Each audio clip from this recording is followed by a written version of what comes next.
नमस्कार, मैं हूँ शिवानी पांडे और आप देख रहे हैं 4 PM। दोस्तों, गुजरात लॉबी खुशी से झूम रही थी कि हमने सांसदों और विधायकों को तोड़कर ममता बनर्जी को खत्म कर दिया है। लेकिन भाजपा के बड़े बड़े सपने पल भर में चूर चूर होते हुए दिखाई दे रहे हैं। एक तरफ अमित शाह की सारी चाणक्य नीति फेल हो गई, तो वहीं दूसरी तरफ खबर सामने आ रही है कि टीएमसी के बागियों से दोस्ती बीजेपी को भारी पड़ने वाली है। बगावत की आंधी में भाजपा का अपना खुद का घर बिखरने लगा है। गुजरात लॉबी इतनी खुश थी कि वो भूल गई कि ममता बनर्जी के पास ऐसा ब्रह्मास्त्र है जिससे बागी सांसदों की सांसदी तक खारिज हो सकती है। जैसे ही बागी सांसदों को ममता के ब्रह्मास्त्र की जानकारी मिली, तुरंत यू टर्न मार लिया और वरिष्ठ वकील कपिल सिब्बल ने आखिरी समय पर ऐसा बवाल मचा दिया कि बिरला को पत्र सौंपने के बाद भाजपा में बागी सांसद डायरेक्ट शामिल नहीं हुए। कल तक खबरें सामने आ रही थी कि टीएमसी सांसद भाजपा में शामिल होंगे। बंगाल में भाजपा आलाकमान ने ऐसा पत्ता फेंका है कि ममता बनर्जी का किला ढह गया है।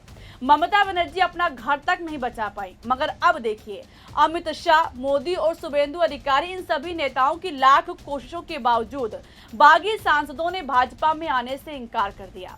अब इससे सवाल उठ रहा है कि आखिर क्यों? कल तक जो काकोली घोष और सायोनी घोष के साथ अन्य बागी सांसद दिल्ली में भाजपा आलाकमान के साथ मीटिंग पर मीटिंग कर रहे थे, इन्होंने अचानक अपने तेवर क्यों बदल दिए?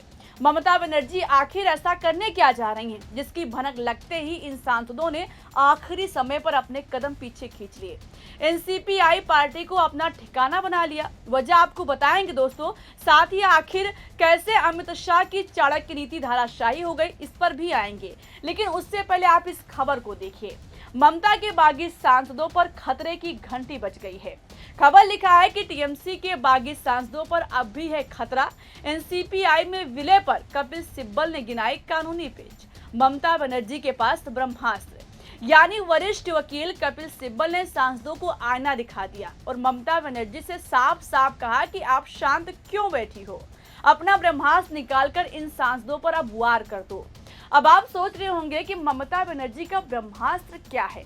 दरअसल दोस्तों, ममता बनर्जी के पास बागी सांसदों पर कार्रवाई करने और उन्हें अयोग्य ठहराने की शक्ति है, जो ये पूरी तरह से दल बदल विरोधी कानून और फॉर्मूले पर निर्भर करता है, जिसका डर इन सांसदों को इतना सताया कि सीधा भाजपा का हाथ छोड़कर एनसीपीआई की तरफ भाग खड़े हुए।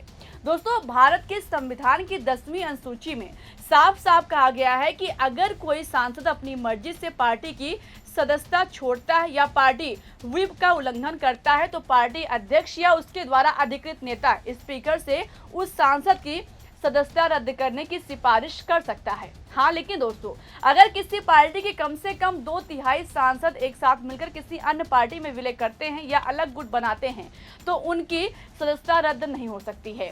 टीएमसी के लोकसभा में 28 सांसद हैं। ऐसे में बागियों को कानूनी रूप से सुरक्षित रहने के लिए कम से कम 19 सांसदों के समर्थन की जरूरत है। अगर बागियों की संख्या 19 से कम होती है, तो ममता बनर्जी लोकसभा अध्यक्ष ओम बिरला के माध्यम से उन सभी सांसदों की सदस्यता रद्द करा सकती हैं। हालांकि काकोली घोष दावा कर रही हैं कि उनके पास 22 सांसद हैं। 20 सांसदों ने जो बिरला को पत्र सौंपा है, उस पर उनके साइन भी हैं। लेकिन दोस्तों, लेटेस्ट जो तस्वीरें सामने आई हैं, उसको आप देखिए। इसमें आपको सिर्फ 17 सांसद नजर आ रहे होंगे। जब ओम बिरला को पत्र सौंपा गया, तो उस वक्त सभी बागी सांसद वहां पर मौजूद थे, मगर तस्वीर में सिर्फ 17 सांसद दिखे। इसलिए सवाल उठ रहा है कि क्या काकोली घोष और बीजेपी 20 सांसदों का दावा करके गुमराह कर रही है? अगर 22 सांसद हैं, तो तस्वीरों में क्यों नहीं दिखे? दोस्तों, खबर है कि दल विरोधी कानून की वजह से आखिरी समय पर बागी सांसदों ने भाजपा छोड़कर त्रिपुरा की जो पार्टी कभी एक सीट नहीं जीती, उसमें अपने गुट का विलय करके एनडीए को समर्थन दे दिया है। क्योंकि अभिषेक बनर्जी ने ओम बिरला से पत्र भेजकर साफ कह दिया था कि इस बागी गुट को मान्यता नहीं दी जाए और अधिकृत व्हिप का पालन कराया जाए। संविधान किसी मौजूदा राजनीतिक दल के भीतर एक अलग समूह बनाने की अनुमति नहीं देता है। दोस्तों, सूत्रों का कहना है कि दल बदल विरोधी कानून के तहत ममता बनर्जी सुप्रीम कोर्ट जाने वाली हैं।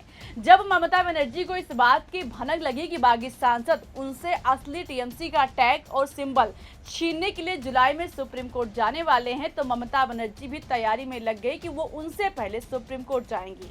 ममता बनर्जी इतनी आसानी से अपनी पार्टी का सिंबल नहीं छोड़ेंगी। यानी आने वाले दिनों में दिल्ली से लेकर कोलकाता तक लंबी लड़ाई, यानी कि कानूनी जो लड़ाई वो लंबी होने वाली है। ममता बनर्जी के लिए लड़ाई भाजपा से ज्यादा अपने बागी सांसदों से अब है। और ये सारा खेल दोस्तों रचा किसने है? मोदी के चाणक्य साहब अमित शाह ने। लेकिन इस खेल में उल्टा खुद अमित शाह फंसते हुए दिखाई दे रहे हैं। खबर है कि बागी सांसदों और विधायकों के साथ आने से बंगाल भाजपा के स्थानीय नेताओं और कार्यकर्ताओं में भारी नाराजगी है। वो लोग आलोचना कर रहे हैं। उन लोगों का कहना है कि बीजेपी अपने दम पर भारी अंतर सत्ता में आई है, इसलिए पार्टी को बागी विधायकों और सांसदों की जरूरत नहीं है।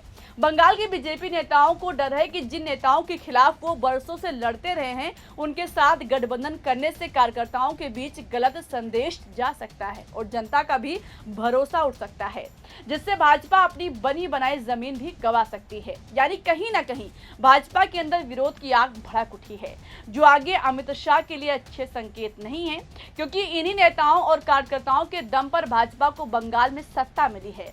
देखना होगा कि क्या सारा सिस्टम लगाकर अपनी चाणक्य नीति से अमित शाह ममता बनर्जी को खत्म कर पाएंगे, या फिर ममता के ब्रह्मास्त्र और चाल से सारी चाणक्य नीति फेल होगी। इस पर आपको क्या लगता है? अपनी राय बताइएगा।